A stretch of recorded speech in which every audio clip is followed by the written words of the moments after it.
नमस्कार स्टूडेंट। आज हम सदिश कलन जो बीएससी फर्स्ट ईयर की बुक है, सदिश कलन जो बीएससी आपके फर्स्ट ईयर की बुक है, इसके बारे में आप चर्चा करेंगे। ये जो वीडियो बनाई जा रही है इसके अंदर ध्यान रखना, आरपीएससी की जो है, आरपीएससी के first grade, second grade, TGT, PGT और अन्य जिस एग्जाम में, कंपटीशन एग्जाम में यदि ये सदिश कलन की बुक जहां भी आएगी तो ये सबके लिए वहां इंपॉर्टेंट है। बीएससी का बच्चा भी पढ़ सकता है, लेकिन इसके साथ अन्य वीडियो में जो क्वेश्चन दिए है वो क्वेश्चन भी कर लेना है। देखो, अदिश फलन क्या होता है? अदिश फलन, अदिश फलन क्या होता है भाई? अदिश फलन होता है एक फलन, एक फलन एफ एक फलन एफ R3 से, एक फलन एफ जो है आपका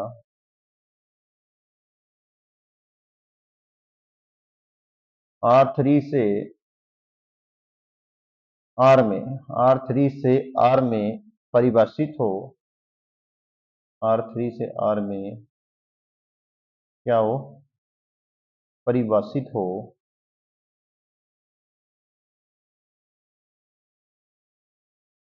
वह फलन क्या कहलाता है आपका?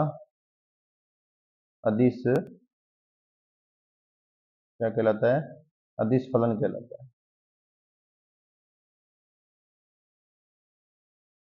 ठीक है।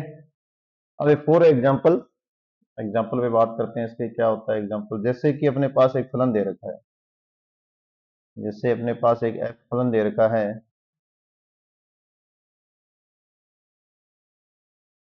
एफ जो फलन है उसमें एक्स, वाई और जेड है। यहाँ अपने पास एक्स प्लस वाई दे रखा है, एक्स वाई प्लस जेड दे रखा है। ये ध्यान रखना, अदिश, एक अदिश फलन है। क्या ये? यह एक क्या है अपना? अदिश फलन है, अदिश फलन है, ये बात ध्यान रखनी है। यदि अपने पास फलन जो एफ है उसमें 2 2 और 1 मान दिया हो, एक्स का मान है 2, वाई का मान 2 है और जेड का मान 1 दे रखा है, तब ये अपने पास क्या हो जाएगा? इसकी वैल्यू हो जाएगी अपने पास 5। ठीक है, तो ये क्या आएगी अपने पास? अदिश राशि होगी। क्या होगी ये अपने पास? ये अपने पास अदिश राशि है, ध्यान रखना। इन बातों पे ध्यान रखना है भी, ये क्या है? अदिश राशि है। अब इसी प्रकार से अपने अदिश पढ़ लिया। आप चाहो तो एक एग्जांपल और ले सकते हो अपने हिसाब से, जो भी एक्स वाई जेड का मान लेके। एक फलन एफ R3 से R में परिभाषित हो तो वो क्या कहलाता है? अदिश फलन कहलाता है। अदिश फलन क्या होता है ये बता दिए, अदिश राशि क्या होती है ये बता दिए। यदि अपने एक्स वाई और जेड का मान दिया हो तो वह आपकी क्या कहलाएगी? अदिश राशि कहलाएगी। अब देखो सदिश का मान, यहां से देखो, एक फलन जो होता है, सदिश फलन की बात कर रहे हैं अभी अपने, एक जो है फलन, फलन जो एफ है, इस पे वेक्टर लगा देना। एफ जो है वो सदिश फलन कहलाएगा, सदिश फलन कहलाता है यदि वह, सदिश फलन कहलाता है यदि वह प्रांत के, प्रांत के प्रत्येक बिंदु पर, प्रत्येक बिंदु पर, प्रांत के प्रत्येक बिंदु पर फलन का मान, फलन का मान एक सदिश राशि प्राप्त होता है, फलन का मान एक सदिश राशि प्राप्त होता है। ये भी ध्यान रखना। जैसे इसका भी एग्जांपल देखो, का क्या एग्जांपल बन रहा है? ये ध्यान रखना, भाई एक फलन f सदिश फलन कहलाता है। प्रांत के प्रत्येक बिंदु पर फलन का मान एक सदिश राशि होना चाहिए, प्रत्येक बिंदु पर सदिश राशि होना चाहिए। जैसे भी मेरे पास दे रखा है f में x y और z दे रखा है, ठीक है, और x I Y J plus Z के, सिंपल सा एग्जांपल, ये बिल्कुल सिंपल सा। आप चाहो तो एक एग्जांपल और भी ले लेंगे, कोई नहीं। सुनिए, इसमें यदि आपके पास जो फलन दे रखा है, फलन जो अपने यहां माना है वही लेते हैं।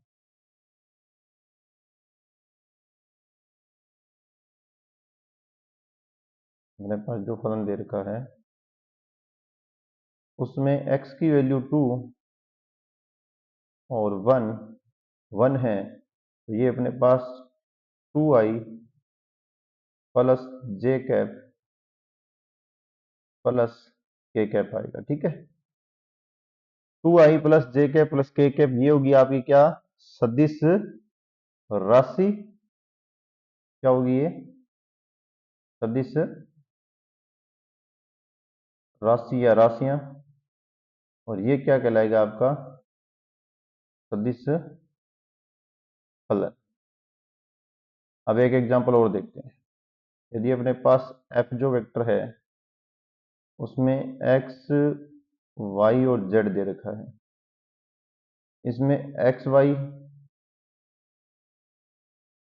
इसमें स्क्वायर के अकॉर्डिंग देते हैं।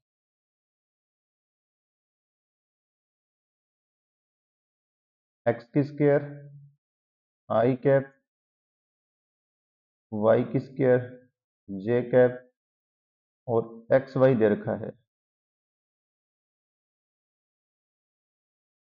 k cap. आप चाहो तो इसके साथ यहाँ z लगा सकते हो, ये लो मैं z भी लगा देता हूँ, से बना लो। वैल्यू अपने डाल देते हैं इसमें, 1 1 और 1 लिखते हैं, सिंपल सा मान, सिंपल सी इक्वेशन बनाएंगे। तो ये देखो i कैप, ठीक है, जे कैप और के कैप प्राप्त होगा। ये तो होगा अपना सदिश फलन। ये क्या होगा, सदिश राशियां। ये ध्यान रखना भाई, ये भी क्वेश्चन अच्छे हैं।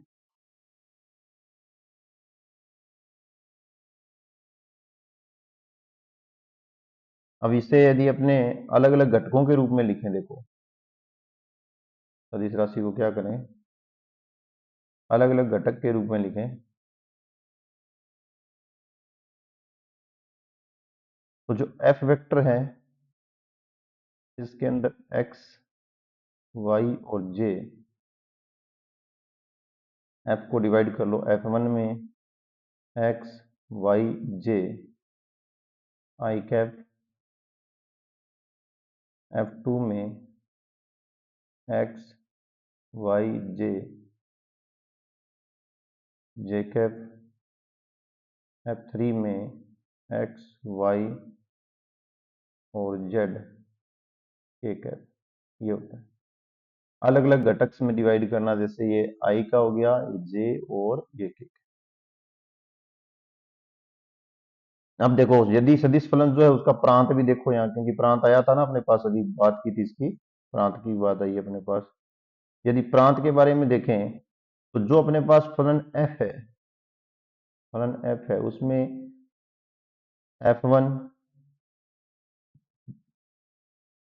f2 और f3, i cap j cap की बात कर रहे हैं f1 f2 f3 में। तो इसके जो डायरेक्टली अपने माने कि प्रांत जो निकलेगा ना, वो d का जो है पूर्ण रूप से इसका पूरे का प्रांत होता है f, प्रांत f। इसी प्रकार से अपने क्या कर लें, df1 का प्रांत निकालें, df2 का भी निकालें, df3 का भी निकालें। इनका क्या होगा, इंटरसेक्शन होगा, ध्यान रखें, प्रांतों का क्या होगा, इंटरसेक्शन। तो अपने पास फलन जो f है उसका प्रांत आ जाएगा। अलग अलग घटकों का अलग अलग क्या होगा, इंटरसेक्शन करने के बाद में अपने इसका प्रांत निकाल सकते हैं। अब चर्चा करते हैं सदिश फलन की क्या है। सीमा या लिमिट पर बात करते हैं। नेक्स्ट पॉइंट है आपका सदिश फलन की सीमा या पॉइंट। अब देखो, वैसे तो अपने को पता ही है कि किसी भी फलन पर, यदि किसी भी कोई फलन है, उस फलन पे अपने यदि लिमिट लगाते हैं और यदि उसका मान कोई भी वैल्यू प्राप्त हो जाए, फलन अपने नॉर्मल ले रहा हूँ, एफ एक्स अपने फलन है, उस पर यदि वैल्यू प्राप्त हो जाए तो वो एग्जिस्ट होगी, अन्यथा वो नॉट एग्जिस्ट होगी। तो ये बात तो नहीं बताऊंगा, लेकिन आपको इतना बता रहा हूं कि यदि अपने लिमिट लगा रहे हैं किसी फलन के, बार बार वो फलन भी नहीं लिखूंगा, लिमिट लगा रहे हैं, लिमिट यदि अपने किसी भी इसके अंदर होता है, वैसे तो T one T two T three वो यूज होता है, अपने टी पे लगा लेते हैं, टी से टी जीरो पर, कौन किसके ऊपर, टी से टी जीरो पर एफ वेक्टर जो है टी पर यदि अपने लिमिट लगाएं तो इसके अलग अलग घटक होते हैं। अभी ऐसे अलग अलग घटक होते हैं, उन सभी घटकों पे लिमिट लगती है।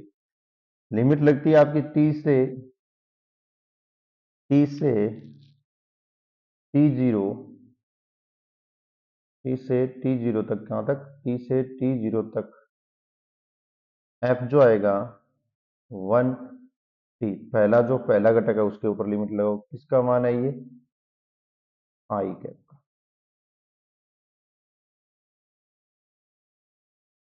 इसी प्रकार से लिमिट टी से t zero f to t j cap में। फिर अपने के कैप की बात करते हैं।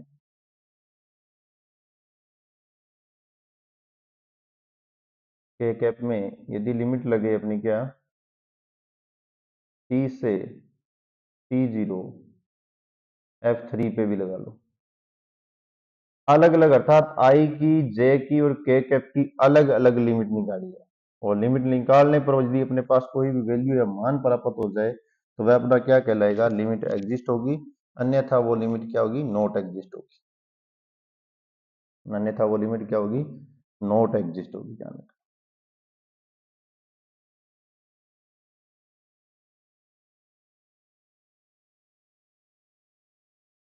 एक एग्जांपल देखो इसका, यदि अपने पास जो फलन दे रखा है एफ वेक्टर टी में, वो दे रखा आपके पास cos t i cap, j cap में दे रखा है आपके पास साइन टी अपॉन में टी, के कैप में दे रखा है टी की स्क्वायर। लिमिट जो दे रखी है टी से टी जीरो में, अर्थात टी जो जा रहा है जीरो की तरफ जा रहा है, अग्रसित है,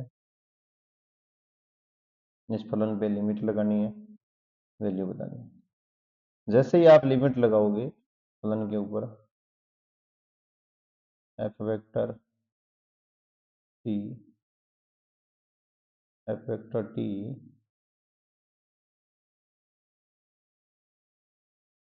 टी से टी जीरो, लिमिट जो आएगी आपके पास टी से टी जीरो कोस पे लगेगी,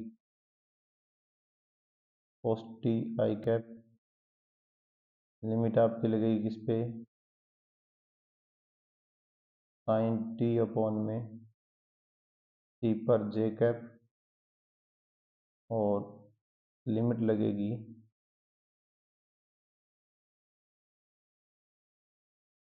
इस पे टी की स्क्वायर दे रखी है के कैप। लिमिट का प्रयोग करोगे तो आपको यहाँ पता चला है कोस टी का जीरो पर वैल्यू वन होती है आई कैप, और साइन जो होता है साइन टी पर में T T is equal to zero पर वैल्यू भी वन होती है जे कैप, और ये जो है टी पे मान लगाओगे तो ये जीरो हो जाता है, तो ये आंसर प्राप्त होगा। इस प्रकार ये घटकों के अंदर आपसे क्या लिमिट चेक करवा सकता है। ये नॉर्मल बेसिक क्वेश्चन है, अभी तक बेसिक चल रहा है अभी बिल्कुल।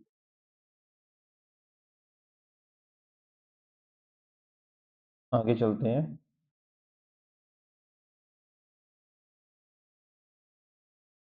सदिश फलन की सत्यता से पहले एक बात ध्यान रखना कि यदि अपने को जो घटकों के अंदर है ना क्वेश्चन किया है अभी, एक इंपॉर्टेंट लाइन है, ये भी ध्यान रखना। यदि एक भी घटक की, एक भी घटक की जो अभी किया ना F1 ये F1 F2 F3 की बात कर रहा हूं। एक भी घटक की सीमा का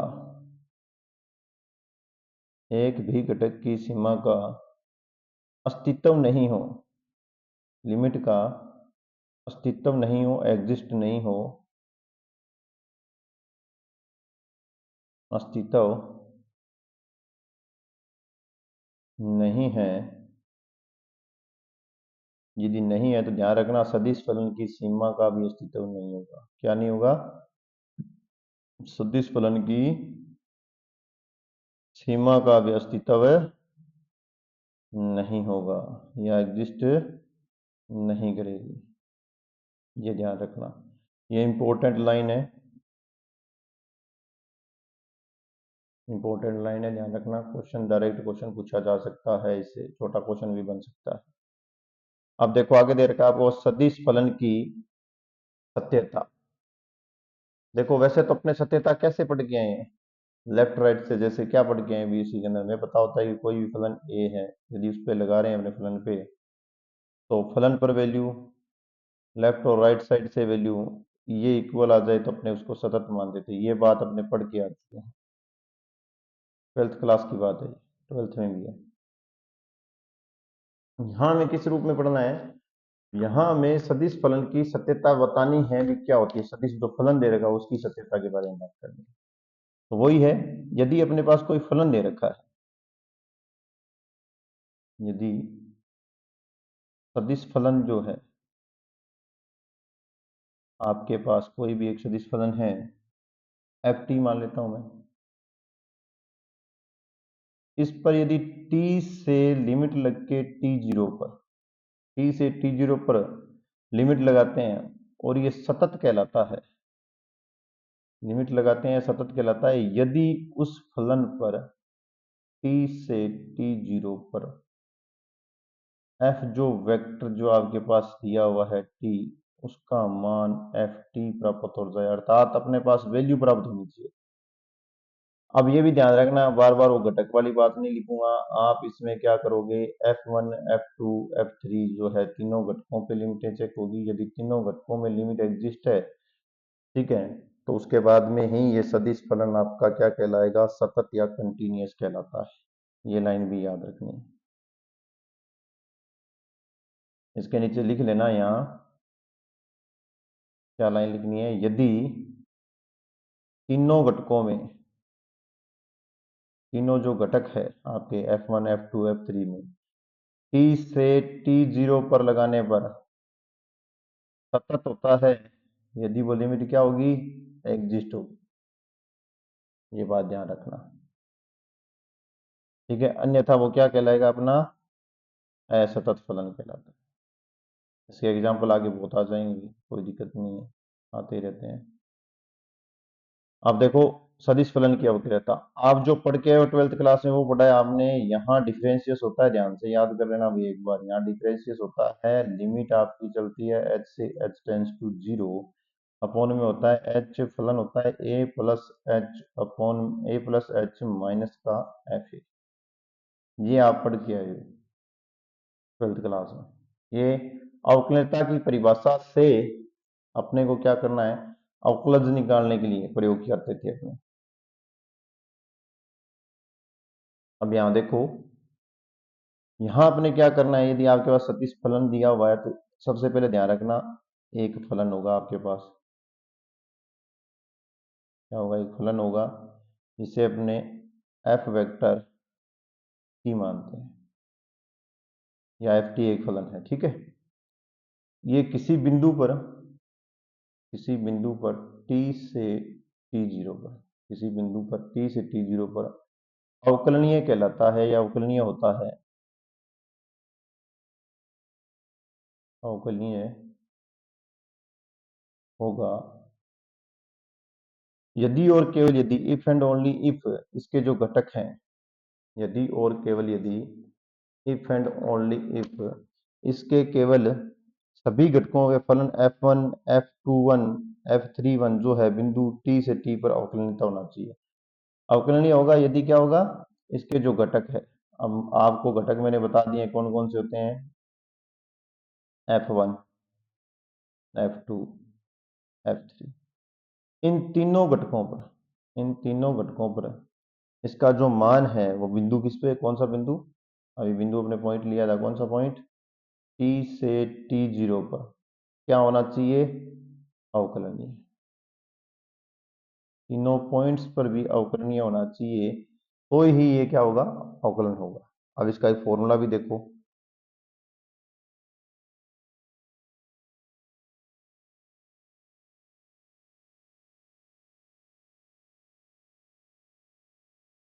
यदि आपके पास दे रखा है जो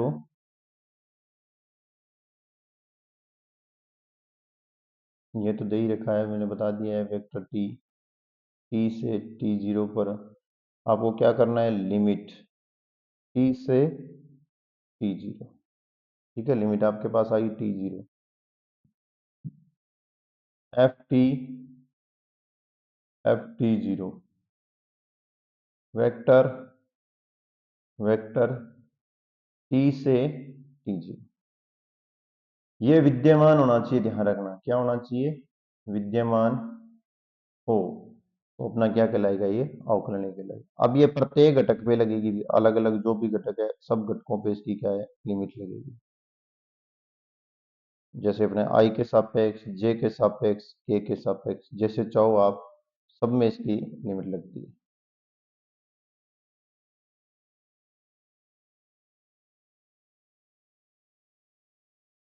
इसका एक एग्जांपल भी देखो, एग्जांपल क्या है, आपके पास एक्स मॉडुलस दे रखा है आई कैप में, और कोस का मॉडुलस दे रखा है आपका जे कैप में, और जो आपके पास नेक्स्ट दे रखा है, इसमें लगा देते हैं कुछ टू टू लगा के रखते हैं, 2x का मॉडुलस दे रखा है आपका के कैप में। यदि आप इस पे एफ एक्स में जो वेक्टर है इस पे लिमिट लगाओगे तो ध्यान से देख लेना, यदि इस पे आप एक्स के ऊपर क्या जीरो पर लिमिट लगाओगे, एक्स इज इक्वल टू क्या, जीरो लगाओगे, X is equal to zero पर यदि आप इसमें लिमिट लगाओगे, इसकी सत्यता चेक करोगे तो ध्यान से देख लेना कि आपके जीरो पर क्या होता है, जीरो पर एक्स एक्स की मॉडुलस का मान भी क्या होता है, एग्जिस्ट करता है, कोस जीरो भी एग्जिस्ट करता है, और 2x का x की मॉडुलस है ये भी एग्जिस्ट करता है। ध्यान रखना ये तीनों मान f1 f2 f3 पर क्या है, अवकलनीय है, इसका मतलब ये अवकलनीय होगा। इसमें एक बात ये भी ध्यान रखना कि यहाँ जो है कोस है, जो मॉडुलस दे रखा है, x के अंदर मॉडुलस दे रखा है, मापांक दे रखा है, ठीक है, और t बराबर जीरो पे चेक कर रहे हैं तो ये एग्जिस्ट है। और इसी प्रकार यदि अपने इसका करें साइन पे चेक करें तो साइन में ध्यान रखना कि एग्जिस्ट नहीं होगा, क्योंकि इसका डिफरेंशिएट करने के बाद में अपने डायरेक्ट चेक करते हैं, हमने क्या 12th क्लास में क्या था कि जो फलन दिया है उसका डायरेक्ट डिफरेंशिएट करो, लिमिट रख लो, इसका डायरेक्ट डिफरेंशिएट करो, लिमिट रखो, आपके पास वैल्यू आ जाएगी, तो ये एग्जिस्ट करेगा, और अन्यथा ये नॉट एग्जिस्ट होगा। ये एग्जाम्पल तो आगे आते रहेंगे, बुक में भी बहुत सारे हैं। जैसे आगे देखो उत्तरोत्तर अवकलज, अर्थात जैसे अपने एक बार डिफरेंशिएट किया एक्स के सापेक्ष, किसी के सापेक्ष, तो एक बार हो गया, जैसे डी ओपन में dx लिख रहा हूं मैं आई कैप वाले में। इसी प्रकार यदि दोबारा इसका करोगे तो डी स्क्वायर ओपन में dx की स्क्वायर। इसी प्रकार x के सापेक्ष किया तो उसका y के सापेक्ष भी एक बार डिफरेंशिएट, दोबारा फिर उसका y के सापेक्ष दोबारा डिफरेंशिएट, ये उत्तरोत्तर डिफरेंशिएट होता है। जो अपने पास दिया है उसका बार बार डिफरेंशिएट करना, जैसे एक बार फलन का किया एफ डैश, दोबारा फिर किया डबल एफ डैश, फिर डिफरेंशिएट किया, तीन बार तक डिफरेंशिएट किया, इस प्रकार से ये डिफरेंशिएट चलता है। ये थोड़ी सिंपल सी बात थी, आगे चलते हैं। अब आपके पास आ रहा है उत्तरोत्तर डिफरेंशिएट के बाद में कुछ लिमिट्स ही है, लेकिन वो उसके बाद में बताएंगे, पहले इसके डिफरेंशिएट का एक एग्जांपल दिया हुआ है, ये अच्छा सा, इस एग्जांपल को करते हैं, ये क्या बोल रहा है, देखो क्या दे रखा, आर जो है उसमें दे रखा है t3i माइनस कोस टी जे plus t square plus one के एक बार डिफरेंशियस और दो बार डिफरेंशियस पूछा है। नंबर एक तो इसका यदि आप फर्स्ट टाइम डिफरेंशिएट करोगे डी आर अपॉन में डी टी, तो उसका क्या आ जाएगा आपके पास, एक कोस दे रखा है। एक कोस का क्या होता है, प्रत्येक के पास ऐसे तो डिफरेंशियल लिखे जाते हैं भी, ऐसे करके आप ऐसे लिख सकते हो, पर हमें समय बचाना है क्योंकि हमें कंपटीशन का एग्जाम देना है। वैसे तो डायरेक्ट ही हो जाता है ये, और आपके फर्स्ट टाइम के लिए इसे ध्यान में रखते हुए थोड़ा लिख देता हूँ मैं, डी अपॉन में डी टी और ठीक है। जैसे ही आप इसका डिफरेंशिएट करोगे तो ए कोस टी है, तो क्या आ जाएगा, साइन माइनस का a sine t i cap plus a sine t का क्या हो जाएगा, कोस टी जे कैप और प्लस के कैप। ये इसका आंसर आ गया। यदि आपको इसमें ऑप्शन में चेक करना हो तो डायरेक्ट ध्यान रखना, या तो आप एक आई का करके चेक कर लोगे, किसी एक जे का या के का, चार ऑप्शनों में चेक करना, मैच कर जाएगा। इसके बाद में देखो,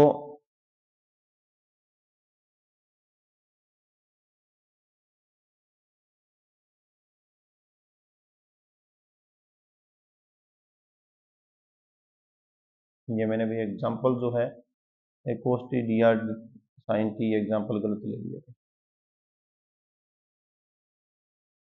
इसकी जगह इसी जगह एग्जांपल को और कर देते हैं, ये थोड़ा मैंने सोचा ये एग्जांपल है। चलो देखो एग्जांपल जो दिया हुआ है दूसरा, ये D R upon D T का हो गया एक बार डिफरेंशियल, इसका दोबारा फिर कर लेते हैं एग्जांपल, तो ये भी होगा इसमें। तो डी स्केयर आर अपॉन में डी टी, दोबारा इसका करेंगे यदि डिफरेंशिएशन, तो आपके पास क्या आ जाएगा, जैसे ए साइन टी है, इसका डिफरेंशिएट दोबारा करोगे तो क्या हो जाएगा, माइनस का ए साइन टी का क्या हो जाएगा, कोस टी आई कैप, दोबारा फिर डिफरेंशिएट कर रहा हूं मैं, फिर प्लस लगाओ, ए कोस टी है, इसका क्या हो जाएगा आपके पास, माइनस का a sine T j cap, और इसमें कांस्टेंट नंबर का डिफरेंशिएशन नहीं होता, ये दो बार डिफरेंशिएशन मैंने इसका बता दिया है। ठीक है,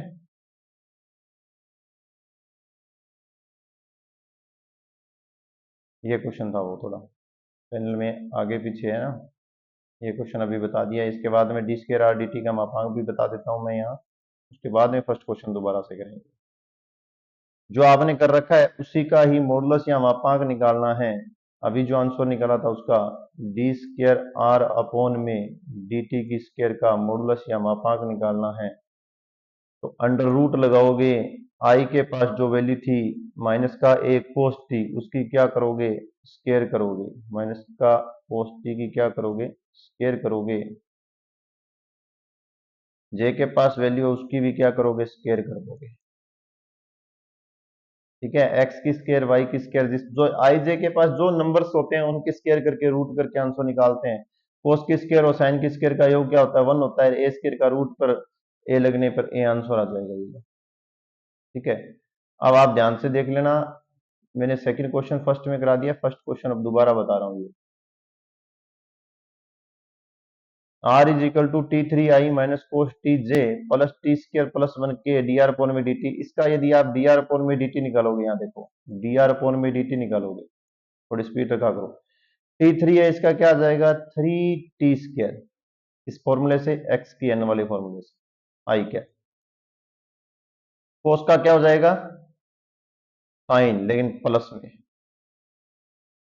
साइन टी जे के, टी स्केयर प्लस वन के का यदि करोगे तो कितना आएगा, टू टी के कैप, दोबारा फिर डिफरेंशिएट कर लो, दो बार डिफरेंशिएट करना है अपने को, दोबारा फिर डिफरेंशिएट करना आर के सापेक्ष डी टी स्केयर लगा के, फिर करोगे तो ध्यान से देख लेना, ये आ जाएगा आपके पास सिक्स टी आई कैप और प्लस कोस का क्या हो जाएगा, साइन का क्या हो जाएगा, cos T j cap plus two के कैप, ये आंसर है। अच्छा एग्जाम्पल है भाई, दोनों को दोनों ही बीएससी के बुक के ही एग्जाम्पल है, बीएससी का पैटर्न है, जो ध्यान रखना कि आप यदि कंपटीशन की RPSC first grade second grade किसी की तैयारी कर रहे हो तो बीएससी की बुक के ही क्वेश्चन करोगे, सेम टू सेम क्वेश्चन यहीं से उठाए जाते हैं।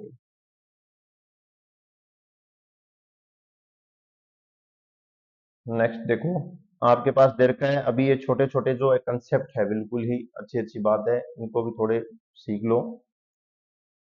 सदिश योग व गुणनफल का अवकलज या डेरिवेटिव। जैसे अपने पास दे रखा है सदिश योग का आर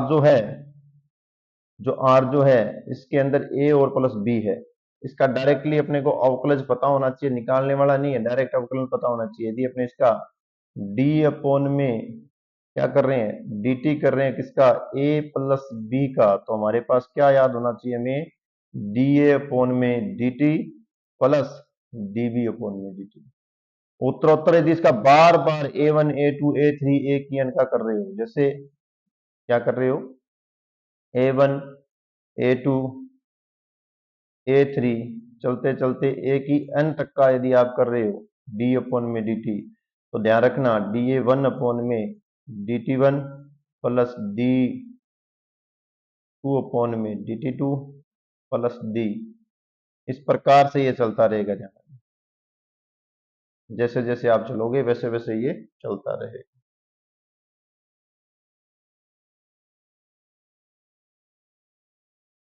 नेक्स्ट देखो,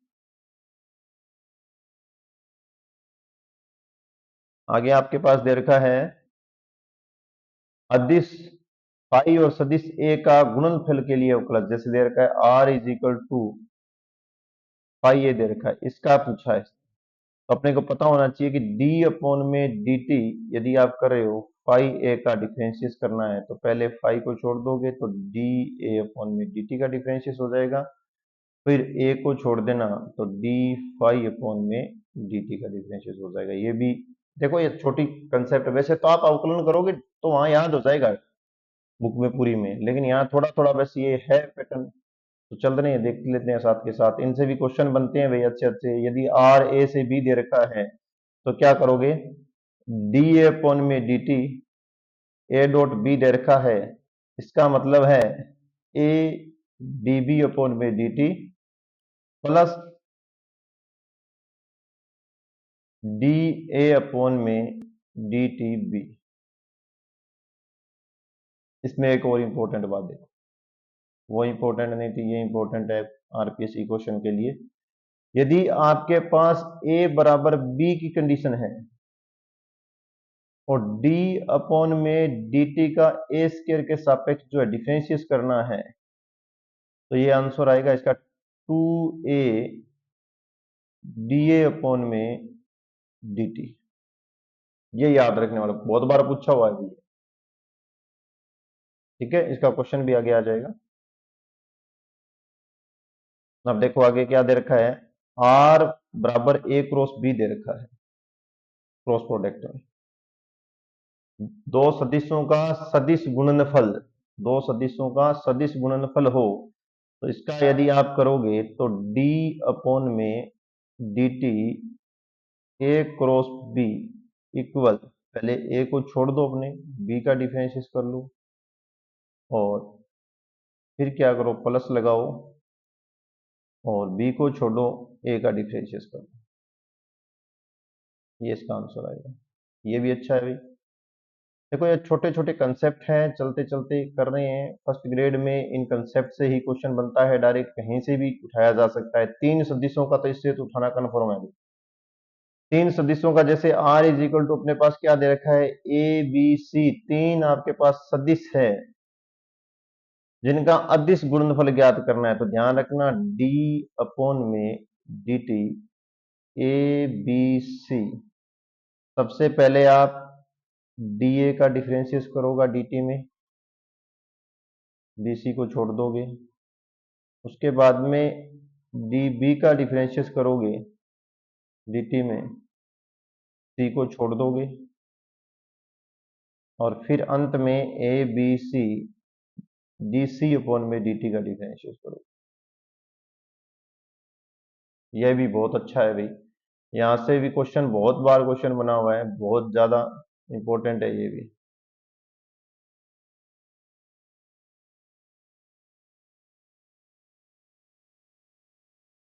इसमें भी एक ध्यान में रखने वाली बात, अच्छी सी बात ध्यान रखना है, इसके लिए इंपॉर्टेंट लाइन जो है, ये भी इंपॉर्टेंट लाइन सुनो। इसमें प्रत्येक जो सदिश है, प्रत्येक पद के लिए, प्रत्येक पद के लिए प्रत्येक पद के चक्रीय क्रम को ध्यान में रखना है। इस क्रम को, चक्रीय क्रम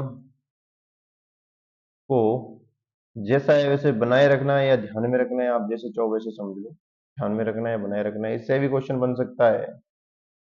जो पढ़ाया जा रहा है उसे ध्यान रखना भाई, प्रत्येक जगह से क्वेश्चन बनने की संभावना है। अब देखो इसमें एक और भी अच्छी चीज थी, इसके अंदर यह भी पूछा जा सकता है क्या, तीन सदिशों के अदिश गुणनफल क्या होता है।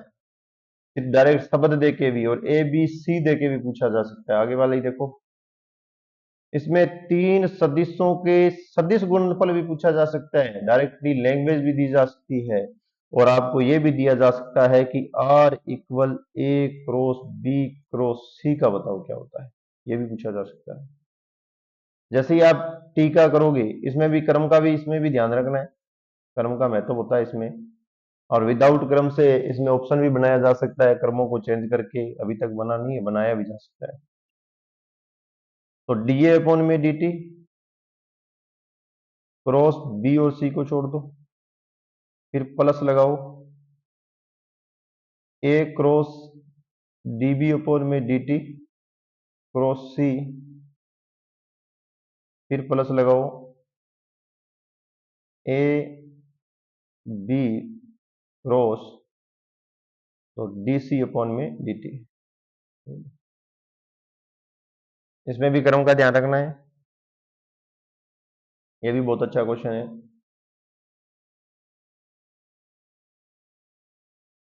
चक्रीय क्रम को महत्व देना है, ध्यान रखना। अब आगे देखो, कंसेप्ट है, डायरेक्ट थोड़ी थोड़ी बातें बता के चल रहा हूं। सदिश फलन एफ टी अचर होगा यदि केवल यदि D F D T equal to zero. हमें पता है पहले से भी, इसका कुछ दिमाग में नहीं रंग, कंसेप्ट को देखो, याद करने का तरीका देखो। अचर कांस्टेंट का डिफरेंशियल जीरो होता है जी, हाँ जी, ये लो जीरो है। आप चाहो तो इसे थोड़ा बहुत याद भी कर सकते हो, पर मेरे अकॉर्डिंग इसे ऐसे ही याद करना है, ठीक है। जैसे आप कांस्टेंट लोगे, कांस्टेंट में यदि पहले से जीरो डाल के करोगे तो जीरो डाल के कर लेना, और याद यदि ये समझ में आ जाए तो ये कंसेप्ट भी आपका अच्छा ही है। तो मेरे पास देखो, इसमें थोड़ा समझने के लिए सुनो। यदि आपके पास डी एफ अपॉन में डी टी जो है, मैं ये बोल रहा हूँ कि जीरो है, ये बोल दिया मैंने कि जीरो है, तो मेरे पास एफ में जो घटक बनेंगे वो तो मेरे पास F one, F two, F three बनेंगे ना। इसका क्या करना है, प्रत्येक का मैं डिफरेंशिएट करूंगा।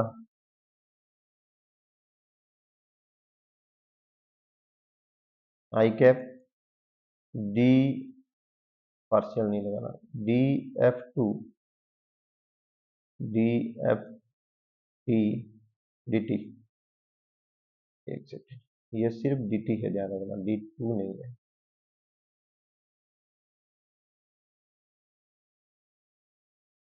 इसी प्रकार आप यदि D F three D T के कप का लिखोगे, इन तीनों का यदि आपको अलग अलग घटक में डिफरेंशिएट करना है तो इन तीनों का डिफरेंशिएट की वैल्यू जीरो आती है।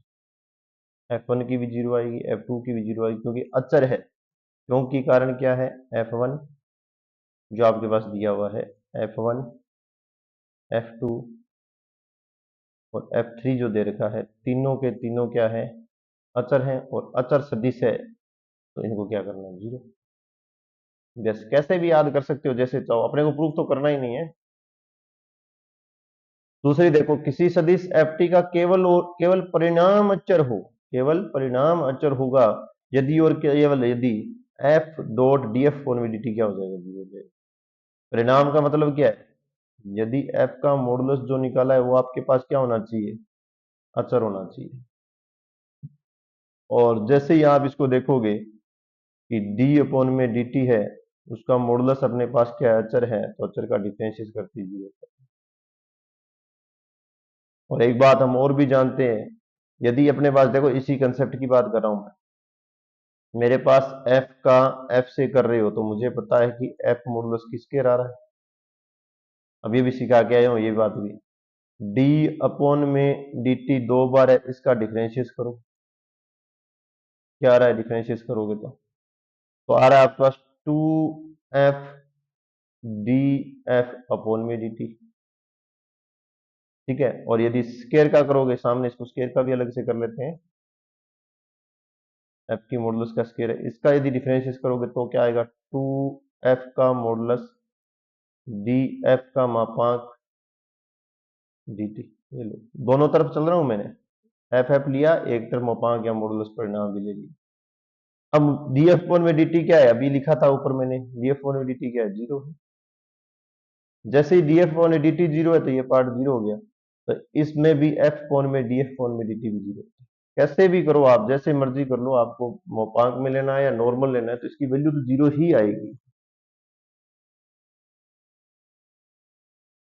ये भी पूछा हुआ है, ध्यान रखना।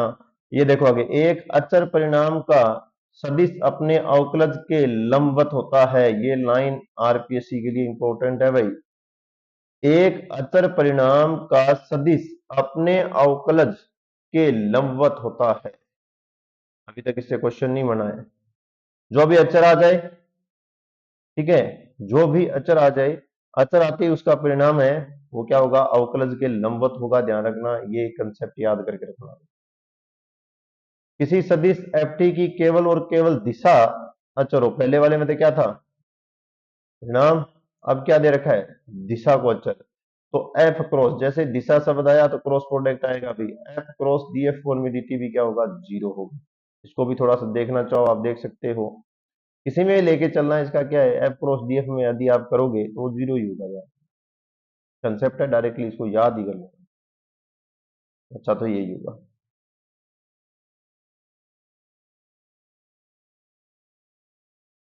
और एक बात और है, यदि अपने पास जो फलन दिया हुआ है, यहाँ इंपॉर्टेंट एक और देखो, सदिश में एफ जो दे रखा है, सदिश एफ कैप जो है, कि यदि आपके पास दिशा, ये इंपॉर्टेंट लाइन है भाई, दिशा व परिणाम जो है, दिशा और परिणाम दोनों आपके पास क्या हो, अचर हो। दोनों आपके पास क्या हो, अचर हो, तो अपने पास डी एफ जो कैप है और डी एफ फोन में डी टी का मान भी जीरो होगा। ये नहीं पूछा हुआ अभी तक, पूछा जा सकता है।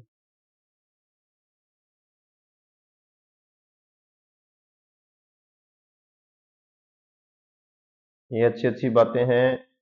अब ये क्वेश्चन देखो, क्या दिया हुआ है, यदि आपके पास F cross D R equal zero, तो प्रदर्शित कीजिए कि आर कैप एक सदिश है। आर कैप क्या है, आपके पास एक सदिश है, ये आपको बताना है। जैसे देखो, वैसे तो क्वेश्चन में क्या आएगा, एग्जाम में तो ये इतना दिया होगा और ये आंसर होगा इसका। ठीक है, अपने थोड़ा सा इसका प्रूफ भी कर लेते हैं। यदि आपके पास आर जो दे रखा है, उसमें आर में आर और आर कैप दे रखा है। आर का जो है वो मॉडुलस होगा, ये आर आर का मॉडुलस या मापांक होगा। और डी आर में अपने को पता होता है, यदि डी आर करे हो तो डी आर आई कैप, और यदि आप डी आर कर रहे हो, जैसे ही आप डी आर करोगे तो आपको पता होना चाहिए डी आर आर कैप। और लेकिन यहाँ मैंने आर कैप नहीं लगाया, आई लगा दिया, आर कैप इसका कर रहा हूं मैं। और यदि अपने आर को छोड़ देंगे तो डी आर कैप आ जाए। R D R R vector है, उसका आर से आर कैप में डिफरेंशियस लिखा है। ये बात मैंने सिर्फ डिफरेंशियस लिखी है और कुछ नहीं किया है यहाँ। जैसे ही आर का डी आर से क्रॉस प्रोडक्ट कराओगे, आर का मतलब है आर आर कैप, देर का है सब मैंने बना लिया है, आर का मतलब है आर आर कैप। ठीक है, और सिंपल जो आर है उसमें आर का मॉडुलस या मापांक भी लिख सकते हैं। इसका आर से आर कैप का मैंने डिफरेंशियस भी कर दिया। होता क्या है, सिर्फ वैसे तो ये होता है ना, इसे थोड़ा डायरेक्ट लिखा जाता है, वैसे ये आर का मापांक मॉडुलस होता है, लेकिन चलता है, आर से आर मापांक में यही है। आर से आर के मापांक आर कैप का क्रॉस प्रोडक्ट आपके पास क्या है, D R R cap plus R D R cap, ये दे रखा है। मल्टी क्रॉस प्रोडक्ट करो। जैसे ही आप इसका क्रॉस प्रोडक्ट करोगे, मैं यहां लिख रहा हूं, देखो ध्यान से देखो, अभी ऐसे क्वेश्चन बहुत अच्छे होते हैं भाई। आर डी आर, कौन सा आया? R D R. अंदर क्या आया आपके पास? R cap cross R cap, ठीक है, प्लस लगा दिया। R square R cap cross T R. मुझे पता है कि सेम जो नंबर्स होते हैं उनका क्रॉस प्रोडक्ट जीरो होता है। आर कैप और आर का क्या हो जाएगा? जीरो। ये वैल्यू जीरो हो रही है, तो देखो क्या आ रहा है? R vector cross T R equal R square R cap cross T R, ये प्राप्त हो रहा है।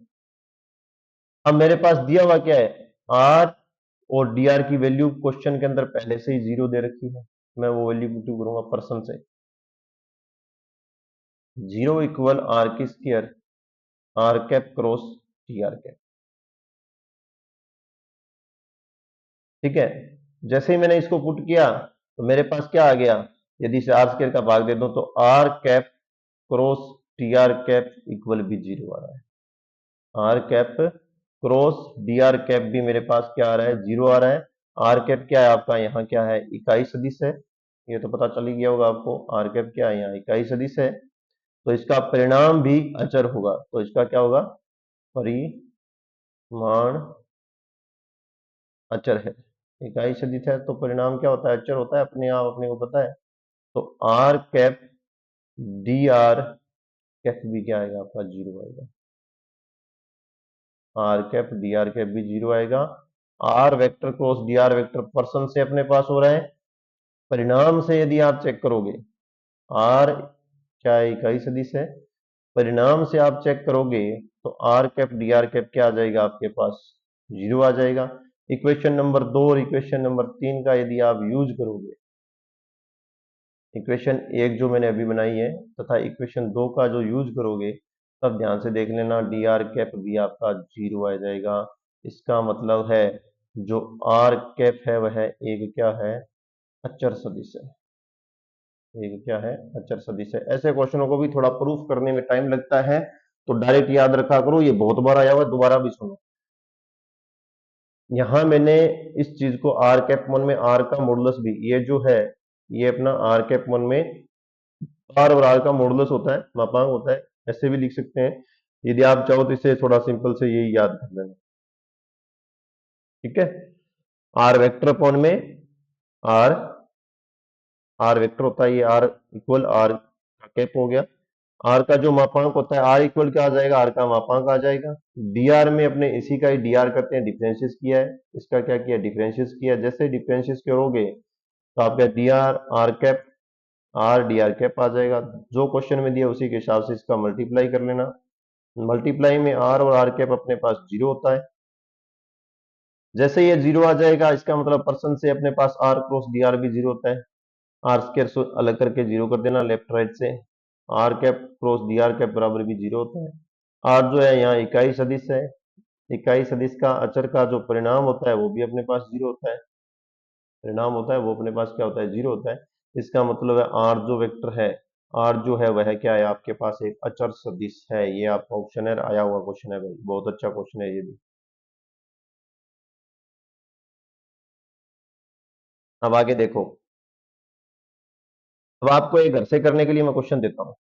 यहाँ सबसे पहले एक क्वेश्चन देता हूँ आपको, कि आपको घर से करके इस कमेंट में आंसर डालना है।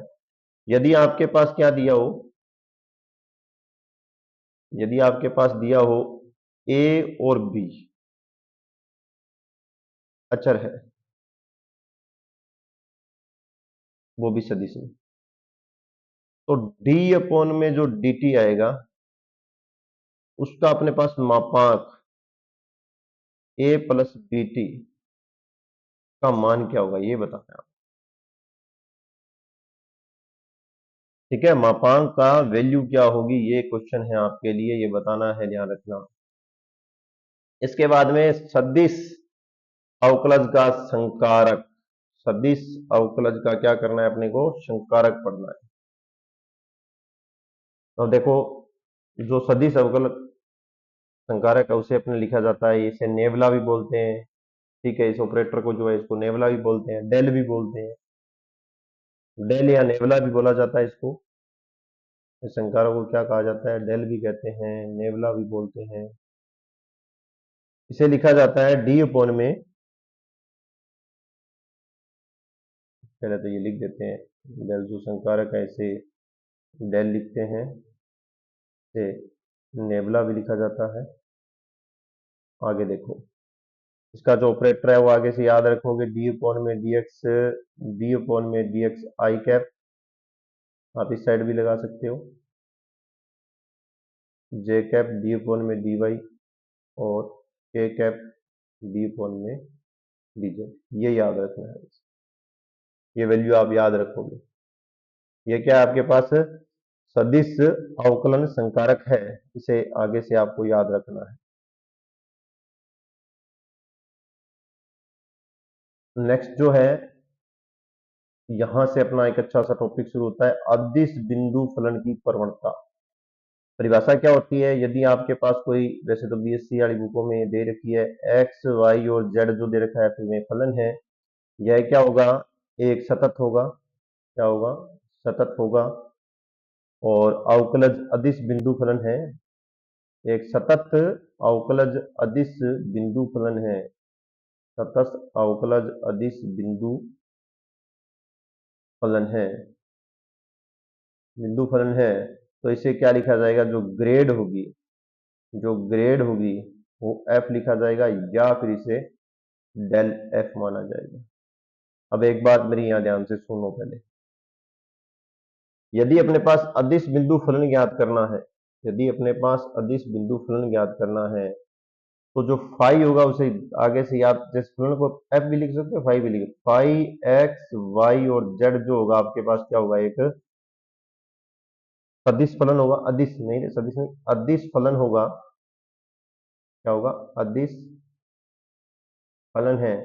अब देखो, अदिश फलन है, ये शब्द ही याद रखना है, और कुछ भी याद नहीं रखना, ये अदिश फलन ही याद रखना है। अदिश फलन जैसे ही अपने पास आएगा तो प्रत्येक के पास जाएगा, जैसे मैं इसको लिख रहा हूं, डेल में लिख दिया, फाई लगा रहा हूं, इसका मतलब है यह प्रत्येक आई डी कोण में डी एक्स, डी कोण में डी वाई, और जे कैप में आ गया, के कैप में डी कोण में डी जेड, और बाहर क्या जाएगा आपका फाई। अब इस फाई का मल्टीप्लाई होता है आई में डी फाई अपॉन में D X, J cap D phi upon में डी वाई, और के कैप डी फाई अपॉन में डी जेड, ये याद रखना है आपको, और इसमें कुछ भी नहीं है। ग्रेड शब्द याद रखना है, डेल याद रखना है, एफ रखना है, प्रत्येक के पास दिया हुआ अदिश फलन है, जो प्रत्येक के अदिश फलन की पहचान मैं पहले बता के आया हूं, कौन सा अदिश फलन होता है, कमेंट में बताना अदिश फलन कौन सा होता है। अभी मैंने वो छोटे छोटे वहां पर टाइम अपना लगा था, ध्यान रखना। अब चलते हैं इसके क्वेश्चन पे, तो ये एक अच्छा सा क्वेश्चन देखते हैं। ये देखो, अपने पास दिया हुआ है फाइव में एक्स वाई जेड 3x की स्क्वायर, वाई माइनस वाई की 3 जेड स्क्वायर, क्या नहीं दे रखा, ध्यान से देखो, आई जे के नहीं होते, अदिश फलन के पास क्या नहीं होते, आई जे के नहीं होते। और डायरेक्टली अपने ऑप्शन निकालना हो तो इसका क्या करते हैं, एक बार एक्स के सापेक्ष, डायरेक्ट ऑप्शन वाली पहले बात सुनो, एक्स के सापेक्ष डिफरेंशियल लिखो, 6x, एक्स की वैल्यू डालो, जैसे ही आप इसमें लिखोगे ना, 3 का 6x और साथ में ये वाई, वाई साथ में रहेगा, इसकी वैल्यू डालोगे तो आपके पास माइनस का 12 आंसर आएगा आई कैप में। वाई सीधा डायरेक्ट भी चेक कर सकते हो, ऐसे नहीं करना। अब देखो, आपको करना है, ग्रेड लगानी है, हमें पता है आई कैप में डी अपॉन में D X, J cap D upon में D Y, K cap D upon में डी जेड, फलन जो है आपके पास उसको यूज करना है, 3x की स्क्वायर वाई माइनस वाई की 3 जेड स्क्वायर, प्रत्येक के पास आएगा, प्रत्येक के पास ये मल्टीप्लाई होगा, देखो आगे कैसे होगा। आई कैप लगाओ बाहर, डी अपॉन में डी एक्स 3x की स्क्वायर वाई माइनस वाई की 3z स्क्वायर प्लस जे कैप डी अपॉन में डी वाई 3x की स्क्वायर वाई माइनस वाई की 3z square plus k cap D upon में डी जेड 3x की square Y minus Y की 3z square. Differentiate कर दो, इसका डिफरेंशिएट करोगे तो क्या आएगा आपके पास 6xy आई कैप, आगे लिख रहा हूं मैं अभी आई कैप को, प्लस जे कैप में आएगा आपके पास 3x की स्क्वायर माइनस 3y की स्क्वायर। डायरेक्ट डिफरेंशिएट कर रहा हूं यहां से, plus k cap minus 2y3z। अब अपने पास क्या दे रखे हैं, इसने पॉइंट भी दे रखे हैं भाई, क्या दे रखे हैं, पॉइंट्स भी दे रखे हैं। पॉइंट्स क्या दे रखे हैं, पॉइंट्स दे रखे हैं 1 माइनस 2 और 1। यहां ध्यान रखना ये x की वैल्यू होती है, ये y की और ये z की, मान रखो। जैसे ही आप इसमें वैल्यू रखोगे, x के अंदर आ जाएगा आपके पास 1 और y के अंदर माइनस 2 हो तो 12 आई कैप माइनस 9 जे कैप और 16 के कैप आएगा। ये वैल्यू आप रख लेना आराम से। ये लो, ऐसा क्वेश्चन भी आ रहा है भाई, ध्यान रखना, अच्छे क्वेश्चन है। अब देखो आपके पास सेकंड जो इसके आगे वाला क्वेश्चन दे रखा है, ये दे रखा है grad M, very important question RPSC का। ग्रेड एम आंसर याद करना चाहो तो आप थोड़ा बहुत आंसर भी याद कर सकते हो। ग्रेड एम एम आर की m माइनस 2 r आता है, ये भी आप याद कर सकते हो, लेकिन करना भी आना चाहिए। जरूरी नहीं है कि यही क्वेश्चन आए, जरूरी नहीं है कि आपके पास यही क्वेश्चन आए। आप इसे लिखो, अब देखो मैं लिख रहा हूं grad M del R M प्रत्येक आई अपॉन में डी अपॉन में dx के पास क्या लिखूंगा आर एम, जे कैप लगाऊंगा डी अपॉन में डी वाई के पास भी लिखूंगा आर एम,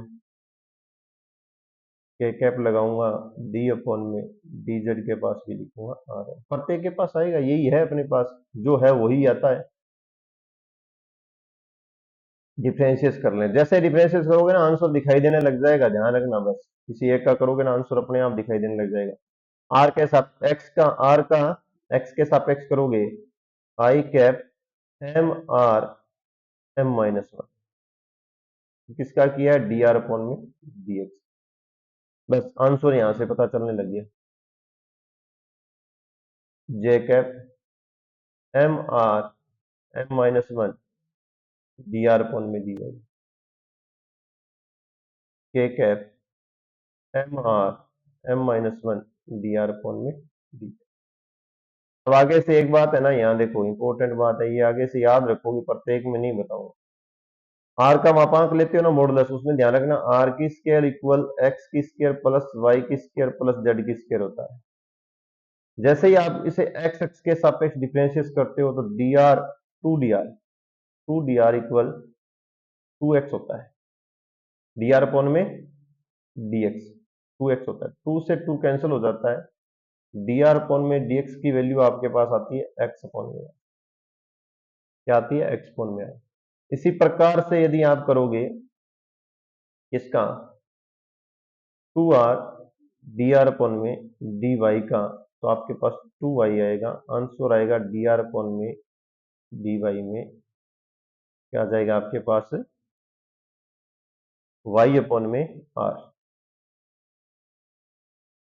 जैसे ही आप इसका करोगे 2r डी आर अपॉन में डी जेड का, तो आपके पास आंसर आएगा 2 से 2 कैंसिल हो गए, डी आर अपॉन में डी जेड, ये आ जाएगा जेड अपॉन में, क्या आएगा, जेड अपॉन में। इन वैल्यूओं को पुट करो, ये जो दिया हुआ है ना इसमें यहाँ आपके पास आएगा एक्स अपोन में आर, यहाँ आएगा आपके पास वाई अपोन में आर, यहाँ आएगा आपके पास जेड अपोन में आर। क्वेश्चन यही सोल्व करूंगा मैं बिल्कुल ही स्लो जगह में, देखो कैसे आगे नहीं लेके जाऊंगा इसको क्योंकि इतना टाइम नहीं होता अपने पास। मुझे पता है मैं प्रत्येक में से M R M minus one बाहर ले सकता हूँ, प्रत्येक में से M R M minus one बाहर ले सकता हूँ। अब देखो प्रत्येक के पास एक्स अपोन में आर, वाई अपोन में आर, जेड अपोन में आर, अभी भी प्रूफ करूं प्रत्येक में से आर भी बाहर ले सकता हूं। यहाँ क्या बचा, x I Y J Z के। ये तो होता है अपने पास वेक्टर में, सामने क्वेश्चन वेक्टर में ये से दिया होगा, ये ऊपर चला जाएगा आपका M R M minus two, ये लो ये आंसर। अर्थात जैसे ये प्रत्येक में लगभग सामने वेक्टर होगा, ये दिखने के बाद में अपोन वाला आर आपको पता है डिफरेंशिएट करते ही मिलेगा ही मिलेगा, प्रत्येक में ऐसा ही डिफरेंशिएट होगा। आप आर को एक्स के सापेक्ष करोगे तो डी आर अपोन में डी एक्स, वाई के सापेक्ष करोगे तो डी आर अपोन में डी वाई, और जेड के सापेक्ष करोगे तो डी आर अपोन में डी जेड आएगा, प्रत्येक में से आर बाहर आएगा, ध्यान रखना।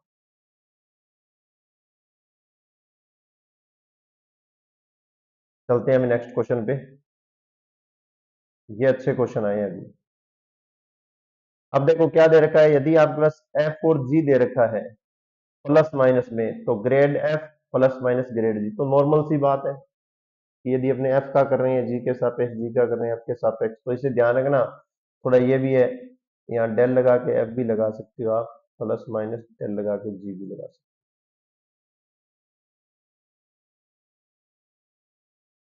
इसमें भी क्वेश्चन कुछ और अच्छे क्वेश्चन भी है, एक सेकेंड रुको मैं वो भी करवाऊंगा, पहले एक बार ये टॉपिक थोड़ा सा आगे चले। जैसे ग्रेड एफ दे रखा है, एक अदिश बिंदु फलन अचर के लिए, अचर कोई भी हो डेल एफ है, अर्थात उसमें एक्स के पास यदि कोई अचर चला गया, अचर का डिफरेंशियल क्या होता है, जीरो होता है, इसका मतलब है जो डेल या ग्रेड एफ की वैल्यू क्या आएगी, जीरो आएगी। याद रखनी है ये बात, ये बहुत बार पूछा हुआ क्वेश्चन है। आप इसे सोल्व भी करना चाहो तो सोल्व कर सकते हो, लेकिन थोड़ी लॉजिक याद करना है बस।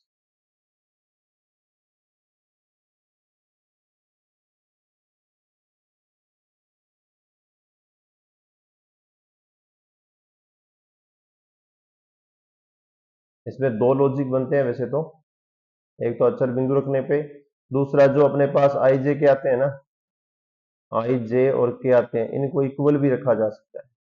इनको स्वतंत्र हो या इन्हें इक्वल या बराबर रखने पर भी क्या होता है, डी एफ वन में D X, D F one में D Y, D F one में डी जेड की वैल्यू क्या आएगी, जीरो आएगी। लेकिन अपने को क्या है, याद ही रखना है, तो वो बड़ी बात नहीं है। सदिश एफ और जी में यदि आपके पास दे रखा है ग्रेड एफ जी, तो पहले एफ को छोड़ोगे ग्रेड लगेगा इस पे जी पे, फिर जी को छोड़ोगे एफ पे ग्रेड लगेगा, यूवी वाले मेथड से याद कर लेंगे, ट्वेल्थ क्लास वाले से। ठीक है, आगे चलो। इंपॉर्टेंट क्या दे रखा है, डेल एफ फोन में जी, ग्रेड एफ फोन में जी, जी की स्क्वायर, जी की स्क्वायर, जी को छोड़ दिया grad of F minus F का छोड़ दिया grad of G, G not equal to दिया, देखो किस प्रकार से, यू की स्क्वायर, ठीक है, वी अपॉन में यू में अपने याद करो, पहले किसको, u को छोड़ा, डिफरेंशियस किसका किया, v का, और फिर v को छोड़ा, डिफरेंशियस किसका किया, u का। ये वाली बात ही बोल रहा है, पहले ग्रेड f पे लगाई फिर g पे लगाई, याद हो जाएगा। ग्रेड हटके क्या लग सकता है, डेल लग सकता है। अब देखो ये भी क्वेश्चन अच्छा है, R vector X I Y J Z K cap में दे रखा है, आर और आर का मापा मॉडुलस ये दे रखा है, ग्रेड ई की आर स्क्वायर टू ई की आर स्क्वायर आर वेक्टर आना चाहिए। बहुत अच्छा क्वेश्चन है ये भी। वैसे अब इसको याद ही कर लेना, स्क्वायर से टू पहले आएगा, आर जो आएगा वो वेक्टर वाला आएगा, क्योंकि ये क्वेश्चन ऐसे क्वेश्चनों को क्या है, थोड़ा बहुत कुछ ना कुछ तो याद तो करना ही पड़ेगा, नहीं करोगे तो ये परेशान करेंगे। देखो थोड़ा प्रूफ बताता हूँ इसका मैं। प्रूफ में अपने पास पता है कि ग्रेड दे रखी है, ई की आर स्क्वायर दे रखा है, आई में डी फोन में D x E R square आएगा, प्रत्येक के पास आएगा अभी ये, ऐसे नहीं है एक अकेले के पास आएगा। इसी प्रकार आई में डी अपॉन में डी वाई ई की आर स्क्वायर, ये जे कैप के कैप में डी अपॉन में डी जेड ई की आर स्क्वायर, प्रत्येक के पास आएगा। अब मैं किसी एक की चर्चा करूंगा, तीनों की नहीं करूंगा, क्यों, मुझे टाइम बचाना सीखना है, लगाना नहीं सीखना, बचाना सीखना है। इस एक पे बात करते हैं। लॉजिक होता है, थोड़ा थोड़ा सीखोगे ना तभी सीख पाओगे। देखो, मेरे पास दिया हुआ है ई की आर स्क्वायर, तो ई की एक्स का तो डिफरेंशियस होता है ई की एक्स, और आर की स्क्वायर का होता है मेरे पास 2r dr अपॉन में dx। ये मैं डायरेक्टली याद कर, मैं ना इसके पास आई लगा रहा हूं ना मैं इसके पास जे लगा रहा हूं, डायरेक्ट बोल दिया। मुझे पता है कि dr अपॉन में dx जो होता है इसे मैं क्या लिख सकता हूं, अभी अभी बता के आया हूं जस्ट ही पहले। dr अपॉन में dx को x अपॉन में r लिख सकते हैं। क्या लिख सकते हैं, x अपॉन में r। यहाँ क्या है मेरे पास 2r, यहाँ क्या है मेरे पास e की आर स्क्वायर। ये लो लाइन लगा दी, देखो आर से आर कैंसल। अब देखो ये जो वैल्यू आ रही है, ये टू को भी बाहर निकाल लो, टू प्रत्येक में आएगा, ई की आर स्क्वायर प्रत्येक में आएगा, लेकिन जो एक्स आएगा और ये जो आयोटा आएगा ये अलग अलग आएगा प्रत्येक में। एक में तो एक्स आएगा, दूसरे में आई जे के कैप आएगा, तीसरे में जे जे कैप आएगा। ये मैंने नेक्स्ट पहले वाले क्वेश्चन बता दिया। आंसर देख लो अपने आप, एक सेकंड में आंसर मिल रहा है, टू ई की आर स्क्वायर आर वेक्टर। ये लो, बहुत अच्छे क्वेश्चन है भाई ये।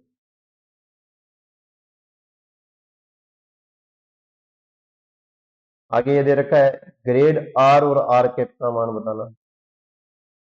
ग्रेड जो आर है, आर कैप का मान बताना। आर इज इक्वल टू ये दे रखा। अब देखो ये भी सिंपल है, मैं प्रत्येक के पास क्या करूंगा, आर लेके जाऊंगा।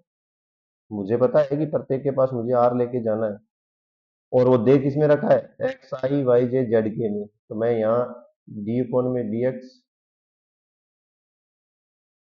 डी अपॉन में डी वाई, डी अपॉन में डी जेड, आई कैप, जे कैप, के कैप, ये मेरे पास वैल्यू है। मैं यहाँ लगा दिया सिर्फ मैंने आर, सिर्फ आर लगाया और कुछ नहीं लगाया, क्योंकि मुझे क्या ज्ञात करना था, ग्रेड आर ज्ञात करना। अब मैं इस आर को जैसे ही उठाऊंगा और आई जे के पास लेके जाऊंगा, जैसे मैं इस आर को, ये है ना एक्स आई, इसके पास वैल्यू क्या है मेरे पास, देखो यहाँ आई कैप डी अपॉन में D X, J cap D upon में D Y, K cap D upon में D Z, x I Y J Z के। क्या जानते हो, x I Y J Z के जैसे ही आपके पास किस किस के पास जाएंगे, सिंपल आर दे रखा है, आर को ही लेके जाना है। ये तो मैंने प्रूफ करना है, एक मिनट को, ये नहीं लगा सकते क्योंकि इसमें सदिश होता है। ग्रेड में क्या होता है, ग्रेड में अदिश होता है, आर ही आएगा। पहले वाला स्टेप सही था अपना। आर प्रत्येक के पास जाएगा तो क्या हो जाएगा, I cap D R upon में D X, J cap D R upon में D Y, K cap D R upon में डी जेड। क्या सिखा के आए हूँ, डी आर अपॉन में D X, D R upon में D Y, D R upon में डी जेड की वैल्यू क्या होती है, आई कैप एक्स अपॉन में R, J cap Y upon में R, K cap Z upon में आर। आर को बाहर ले लो, ये क्या होता है, x I Y J Z के, क्या लिखा हुआ दिया हुआ है, हमें दिया हुआ है इसमें आर वेक्टर आर, इसको क्या लिखते हैं, आर कैप। क्या प्रूफ करना था, ग्रेड आर का आर कैप निकालना, ग्रेड आर का आर कैप निकालना। अब यहां से जैसे ही आपको ये दिखाई दिया, ध्यान रखना, आर वेक्टर का आर से आर कैप डिफरेंशियस क्या होता है, एक पीछे एग्जांपल करवाया था आपको, क्या होता है, D R R D R cap plus D R R cap. ये भी याद रखना, आर कैप जो क्या होगा, अदिश होगा और अचर होगा। अब देखो ये क्वेश्चन, ये आर में दे रखा है, आर का मापांक या मॉडुलस दे रखा है, हमें जो एफ आर है उसका F days are D are capital बताना है क्या होता है। देखो कुछ भी नहीं है, मुझे ये पता है कि इसकी जगह ग्रेड लगी होती है, ये लो ग्रेड। ऐसे क्वेश्चनों को करने में बहुत खुशी होती है भाई। आई कैप डी अपॉन में D X, J cap D upon में D Y, K cap D upon में डी जेड। क्या है पास में एफ आर, प्रत्येक के पास लेके चलो, प्रत्येक के पास लेके चलो भाई। आई कैप डी अपॉन में D x F R, J cap D upon में D Y, K cap D upon में, ये जेड है भी अपॉन वाला, ध्यान से देख लेना भाई जेड है। अब चाहो तो आप तीनों अक्षरों को कर सकते हो, चाहो तो आप किसी एक से भी कर सकते हो। पहले मैं एक से बताता हूं, ये देखो इस एक से सुनो। जैसे इसका करोगे तो एफ का करोगे तो एफ डैश आ जाएगा, आई कैप रहेगा ही रहेगा, आगे आ जाएगा डी आर अपॉन में डी एक्स, अंदर वाले आर का गया, आई कैप लगा दो यहां। मुझे पहले से ही पता चल गया ऑप्शन में क्या आएगा, एक बार डिफरेंशियस आएगा। डी आर अपॉन में डीएक्स को क्या लिखते हैं, एक्स अपॉन में आर लिखते हैं, और जहां एक्स आई वाई जे और जेड के उसको आर वेक्टर लिखते हैं। तो क्या आ जाएगा, आर वेक्टर अपॉन में आर को अभी अभी अपने ग्रेड आर लिख के आए हैं, आर वेक्टर अपॉन में आर को अभी अभी ग्रेड आर लिख के आए हैं, ध्यान रखना। और यदि ग्रेड नहीं लगा उसके पास तो सीधा क्या लगा सकते हो, आर कैप लगा सकते हो। अब इसे आगे वाला स्टेप देखो, जे कैप एक बार डिफरेंशियस डी आर अपॉन में डी वाई, के कैप एक बार डिफरेंशियस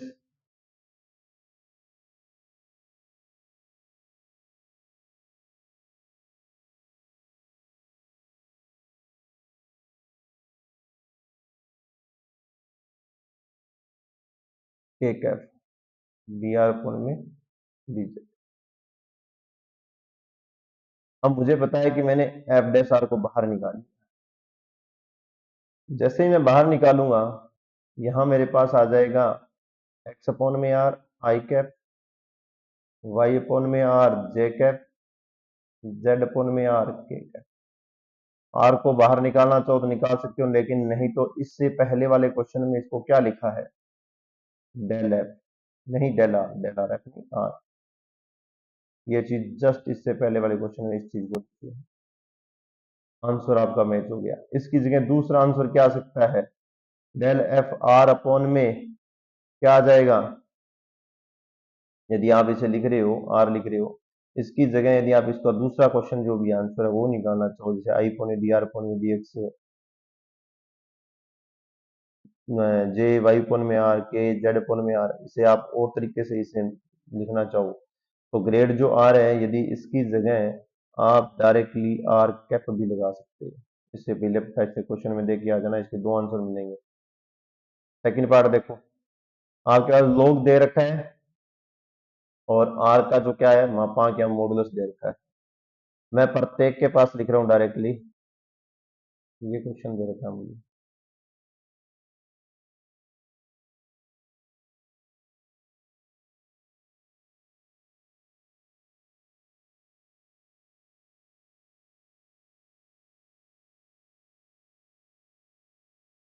लोग आर, क्योंकि मापांक लगाए नहीं लगाए वो तो आंसर तो प्लस माइनस आना ही आना है, बिना अपने मापांक लगाए भी तो कर सकते हैं ना। फिर लोग आर,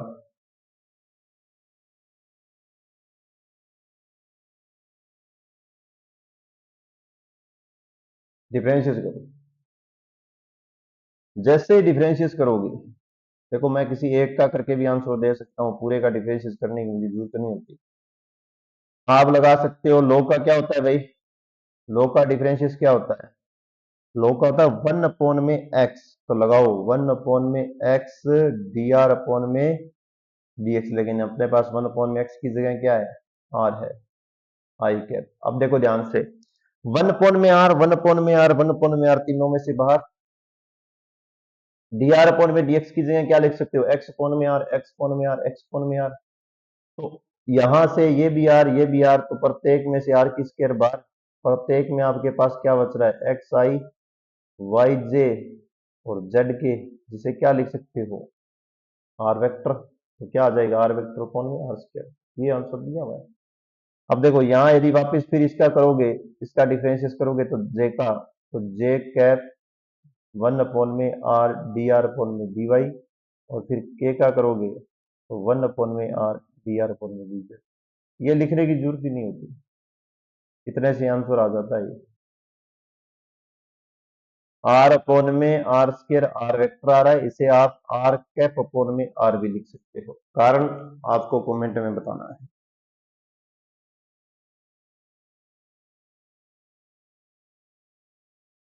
ये आगे छोटे छोटे भाई भावार्थ दे रखे हैं। यदि ए का डॉट डेल के साथ हो, ए का डॉट डेल एफ भी है और इसका ए डॉट डेल एफ भी सेम होता है, समान होता है।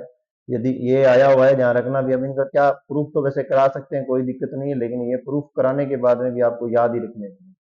डॉट प्रोडक्ट बाहर फलन, पहले फलन से मल्टीप्लाई और बाद में डॉट प्रोडक्ट, तो कोई किंतु परंतु नहीं है।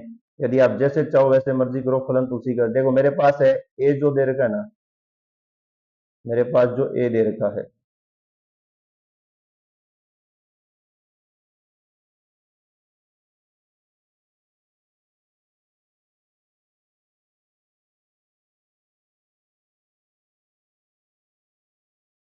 जो मेरे पास ए दे रखा है, थोड़ा सा कोई टेक्निकल इशू आ रहा है अभी,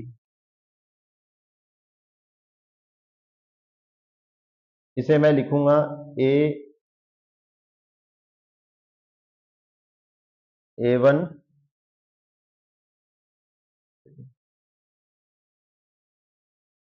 ए one I cap, A two J cap, A three K cap. देखो आपके सामने लिखते ही आपको आंसर पता चल जाएगा। और जो मेरे पास डी अपॉन में डी एक्स है आई कैप, डी अपॉन में डी वाई जे कैप, डी अपॉन में डी जेड के कैप, ये बाहर लगाते हैं। फिर आप कहोगे सर फॉर्मूले में आपने अंदर लगाए थे, बाहर लगाए थे, अभी आप अंदर लगा रहे हो।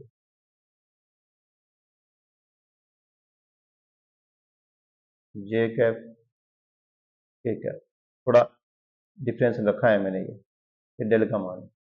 डॉट प्रोडक्ट जैसे ही करोगे तो आई वाला आई से वन, जे का जे से वन, के से वन, क्या बच रहा है बाहर, ए बच रहा है, अंदर फिर एफ का मल्टीप्लाई करोगे तो एफ अंदर मल्टीप्लाई हो जाएगा डायरेक्ट। अभी करके ही आ रहे हैं। देखो यहां से फिर देखो, यदि अपने पहले एफ का अंदर इसमें मल्टीप्लाई करोगे और बाहर क्या हुआ ए का डॉट करोगे तो डॉट प्रोडक्ट करो, कोई दिक्कत नहीं है। सिंपल सी बात है, वैसे ये देखने के बाद में पता चल रहा है डॉट प्रोडक्ट आना चाहिए। इसके बाद जो सेकंड पार्ट है वो क्या दिया हुआ है आपके पास, सेकंड पार्ट आपके पास दे रखा है ए डॉट डेल और R vector equal A, equal A दे रखा है। तो ये भी सिंपल है, इसमें भी कोई किंतु परंतु नहीं है। आपके पास जो दे रखा है आर, इसको प्रत्येक के पास लेके चलो, पहले इसको देखो, थोड़ा सा देखना, बिल्कुल ही ए का मान मैं नहीं लिखूंगा, A one A two A three ऊपर लिख दिया, डायरेक्ट लगाऊंगा तो मेरे पास आएगा A one I cap, A two J cap, A three K cap. Dot product का डॉट प्रोडक्ट डी अपॉन में डी एक्स आई कैप, इसका मल्टीप्लाई कर रहा हूं मैं अंदर। आप चाहो तो पहले ये ब्रैकेट दिया है इसके साथ मल्टीप्लाई कर लेना, कोई दिक्कत नहीं है, डॉट प्रोडक्ट को पहले हल कर लेना। जे कैप डी अपॉन में D Y, K cap D upon में डी जेड। आर को मैं छोड़ रहा हूँ एक बार को, इसका जैसे ही डॉट प्रोडक्ट करोगे आपके पास आंसर आएगा ए वन डी अपॉन में D X, A two D upon में D Y, A three D upon में डी जेड। तो बाहर क्या दिया हुआ है, आर दिया हुआ है, मल्टीप्लाई करो, A one D R upon में D X, A two D R upon में D Y, A three D R upon में डी जेड। ये देखा है डी आर अपॉन में D X, D R upon में D Y, D R upon में जो आपके पास दे रखा है डी जेड, इन सभी का मान क्या होता है डी आर अपॉन में D X, D R upon में D Y, D R upon में जो आपका डी जेड दे रखा है, इन सभी का मान अपने किससे निकालते हैं? R is equal to X I Y J और जेड के। जैसे इसका मान निकालोगे, डी आर अपॉन में डी एक्स लिखोगे तो आई कैप जे कैप और के कैप आएगा। आप इसका डिफरेंशिएट करके इसमें डालोगे, वैल्यू डालोगे, तो आपके पास डी आर अपॉन में जो डी एक्स आ रहा है उसकी जगह आएगा आई कैप, डी आर अपॉन में जो डी वाई आ रहा है उसकी जगह आएगा आपके पास जे कैप, और डी आर अपॉन में डी जेड की जगह आएगा आपके पास के कैप। ये वैल्यू लिख देना। आपके पास जो आएगा, क्या आएगा आंसर? अब आपके पास आंसर आएगा ए में 1 आई कैप, A2 जे कैप, A3 के कैप। इसको क्या मान के आए थे आप? ए माना, ये आ जाएगा आपके पास, ए प्रूफ आ जाएगा। पर इसे भी डायरेक्ट याद रखना है भाई, करना नहीं है, थोड़ा बहुत बता रहा हूं इसलिए कि आपको याद रहे। ये आगे दे रखा है grad F cross R vector, grad F cross R vector आपके पास आगे दे रखा है। जैसे इसका क्रॉस प्रोडक्ट करोगे, क्रॉस प्रोडक्ट करते ही आंसर क्या आ जाएगा आपके पास? 0 आ जाएगा। अब इस क्वेश्चन को देखो, हमें पता है कि ग्रेड को लिखेंगे डेल एफ आर फलन वाला, आई कैप डी अपॉन में डी एक्स किसका मान होता है? डेल का मान, जे कैप डी अपॉन में डी वाई किसका मान होता है? डेल में, के कैप डी अपॉन में डी जेड, और फलन जो आएगा आपके पास एफ आर आ जाएगा यहाँ बाहर। ठीक है, अंदर मल्टीप्लाई कर दो आई कैप। मैं सिर्फ एक ही फलन को कर रहा हूं अंदर मल्टीप्लाई, पूरे को नहीं करेंगे क्योंकि ऐसे क्वेश्चनों में हमें थोड़ा सा लॉजिक लगाना सीखना ही होगा। फलन का जैसे ही डिफरेंशिएट करोगे, क्या आएगा? F dash R D R upon में D X, D R upon में डी एक्स, आई कैप आपका आई कैप रहेगा। प्रत्येक में ध्यान रखना क्या आएगा, देखो इसकी जगह मैंने अभी भी आपको बताया था क्या लिखा जाता है? एक्स अपॉन में आर। नेक्स्ट वाले में क्या लिखा जाता है? वाई अपॉन में आर। उससे नेक्स्ट वाले में क्या लिखा जाता है? जेड अपॉन में आर। ये क्या होता है आपका? I cap. ये क्या होता है? जे कैप। ये क्या है? के कैप। बाहर क्या आ जाएगा आपके पास? F dash are. अब देखो ये क्वेश्चन सोल्व हो गया अपना, इतनी चीज याद करनी है अपनी।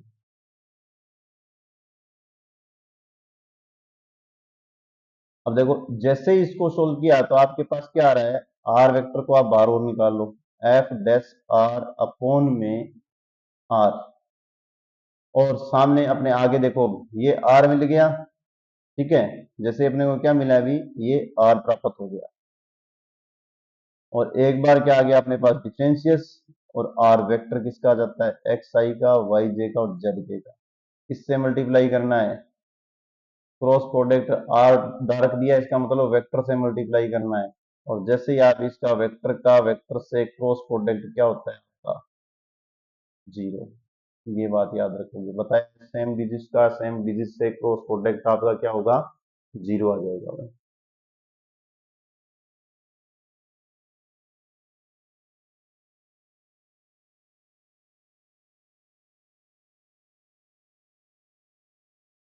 चलो नेक्स्ट पे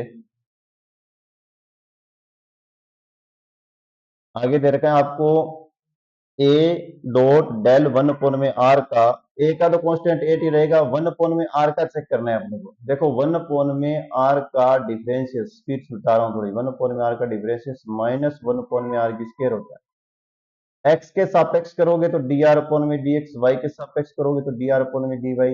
एक्स वाले का ही किया मैंने, तो एक्स की जगह वैल्यू क्या आएगी? एक्स अपॉन में आर, और 1 में आर की स्क्वायर। इसे क्या लिखा जा सकता है? माइनस 1 में आर की 3, एक्स आई वाई जे और जेड के तीनों में करोगे तो क्या होता है? ये वेक्टर, और आंसर क्या आएगा? ऊपर वेक्टर वाला आएगा और अपॉन में आ जाएगा आर की 3 माइनस और ए जैसा वैसे वैसे। पूरा करना ही नहीं है क्वेश्चन, थोड़ा लॉजिक लगाना शुरू करो भाई।